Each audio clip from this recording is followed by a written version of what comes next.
ചേലക്കരയിലെ രാഷ്ട്രീയ നീക്കത്തിൽ അൻവറിന് വമ്പൻ തിരിച്ചടി. പറഞ്ഞ പോലെ ഒന്നും സംഭവിച്ചില്ല. ചേലക്കര നിയമസഭാ ഉപതെരഞ്ഞെടുപ്പിൽ യാതൊരു ചലനവും ഉണ്ടാക്കാനാവാതെ MLA അൻവറിന്റെ പാർട്ടി DMK. വലിയ അവകാശവാദങ്ങളുമായാണ് ഇരു മുന്നണികൾക്കുമെതിരെ അൻവർ സ്വന്തം സ്ഥാനാർത്ഥി സുധീറിനെ രംഗത്തിറക്കിയത്. എന്നാൽ വോട്ടെണ്ണിയപ്പോൾ സുധീർ വളരെ പിന്നിലായി. കോൺഗ്രസിൽ നിന്നും മറുകണ്ഠം ചാടിയാണ് അൻവറിന്റെ പാർട്ടിയിൽ സുധീർ എത്തിയത്. ചേലക്കരയിൽ UDF സ്ഥാനാർത്ഥിയെ പിൻവലിച്ച് തന്റെ സ്ഥാനാർത്ഥിയെ പിന്തുണയ്ക്കണമെന്നും അൻവർ കോൺഗ്രസിനോട് ആവശ്യപ്പെട്ടിരുന്നു. കോൺഗ്രസ് നിഷ്കരണം അൻവറിന്റെ ആവശ്യം തള്ളിയിരുന്നു. എങ്കിലും പാലക്കാട് അൻവർ രാഹുൽ മാങ്കൂട്ടത്തിന് പിന്തുണ നൽകി. LDFിൽ നിന്നും പിണങ്ങിയാണ് അൻവർ സ്വന്തം പാർട്ടി രൂപീകരിച്ചത്. ചേലക്കരയിലും പാലക്കാടും തന്റെ പാർട്ടി വലിയ സ്വാധീനമുണ്ടാക്കുമെന്നായിരുന്നു അൻവറിന്റെ വാദം. പാലക്കാട് പാർട്ടി പ്രകടനവും നടത്തി.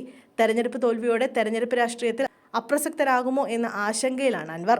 അതേസമയം ചേലക്കര ഉപതെരഞ്ഞെടുപ്പിൽ വിജയമുറപ്പിച്ച് LDF സ്ഥാനാർത്ഥി UR പ്രദീപ്. ലീഡ് 15,000 കടന്നതോടെ മണ്ഡലത്തിൽ LDF പ്രവർത്തകർ ആഘോഷം തുടങ്ങിയിട്ടുണ്ട്.